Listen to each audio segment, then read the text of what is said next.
And Lincoln Mitchell, the national political correspondent for the New York Observer, and Tara Dowdell, a political and business marketing consultant. Dell's right, not a dull moment last night either. Here's my question, Tara. Kasich and Cruz are both staying in, which means they are still splitting the vote when it comes to Trump detractors. Doesn't that just end up solidifying Trump's lead going ahead? It certainly helps Trump. As I said all along, Trump has benefited from this wide field. The field has obviously shrunk, but at the same time, it still helps Donald Trump because his support has hardened.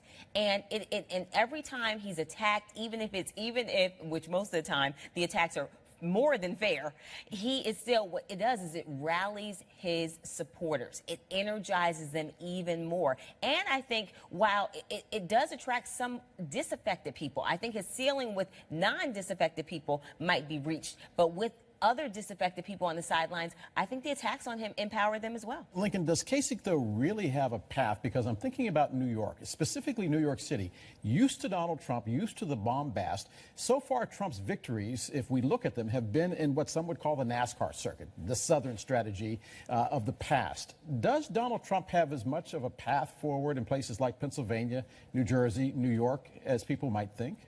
Well, it's the delegate rules and the delegate math here are very complicated, right? In a three-person race, in winner-take-all states, that will likely benefit Donald Trump. So he can continue to get 45% of the vote, 100% of the delegates. That will get him where he needs. Not all of the states are winner-take-all. And in those states, having two opponents actually will hurt Trump because Cruz takes from the right and Kasich takes, maybe the left is too strong a word, but from the more establishment figures. And in a place like New York and other parts of the Northeast, and even in California, there still are some voters like that. But in the winner-take-all states, two opponents is going to be great news for Donald Trump. If you're in the Sanders campaign this morning, what are you thinking? They're still saying that they're looking ahead to states like New York, like California, which you and I have talked about, could be a win for Bernie Sanders. What are they saying this morning about the path forward? I think if you're in the Bernie Sanders campaign, if you're advising Senator Sanders right now, what you have to ask him is, what do you want? And the Democratic nomination can't be the answer because he's not going to get it. So what is it that you want? Do you have people who you want to be backed for certain things within the party, which is a hard thing to do if you're not a member of the party? Do you want certain planks in the platform which don't really amount to a hill of beans? What is it that you want? What are the points that you want to make going forward? What is the message you want to stress? Because the path to the nomination requires essentially something happening that is bigger than anything Bernie Sanders can create. Something that derails the Clinton campaign in a way that we haven't seen anything derail her in 30 years. Tara, the Republican establishment is pulling its hair out this morning because of Donald Trump's ascension. They believe that he cannot win the general. What do they know that we don't know? What's going on behind the scenes? Well, as I mentioned, and I know I mentioned this before, but I really want to emphasize it. Justice Scalia's Supreme Court seat.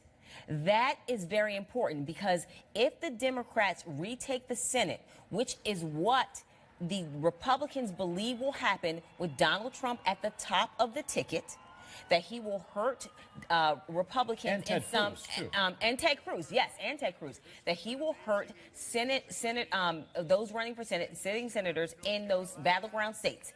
And so as a consequence, if the Democrats control the Senate, they will then control the Supreme Court potentially. And that is the crown jewel. The Supreme Court, we know what huge influence it has over our body politic.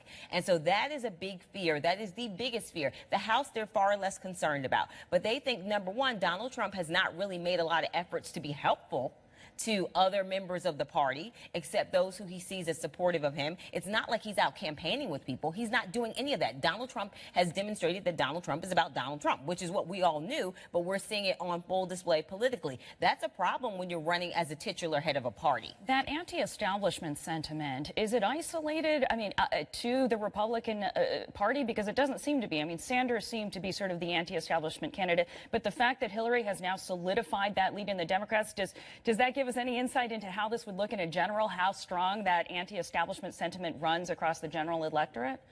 I think it's very hard to look at primary outcomes state by state and say this will tell us anything about the general election. Even a state like Ohio? You're looking at radically different samples. However, having said that, What Donald Trump offers in terms of electability is a wider range of outcomes than other Republican candidates. If you nominate Ted Cruz, you know you're going to end up most likely between 180 and 240 electoral votes.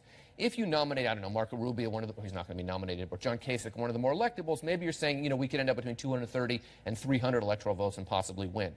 If Donald Trump is the nominee, there's a scenario where Hillary Clinton carries 43 states and gets 400 electoral votes. There's also a scenario where he brings in these disaffected voters, these anti-establishment voters, where he changes the game enough by force of his personality, which is basically all he has, that in his deep, deep pockets, and he wins the election. That's what should be striking fear into the heart of Hillary Clinton. Not enough fear to derail her or make her radically change anything, but she has to be aware of that.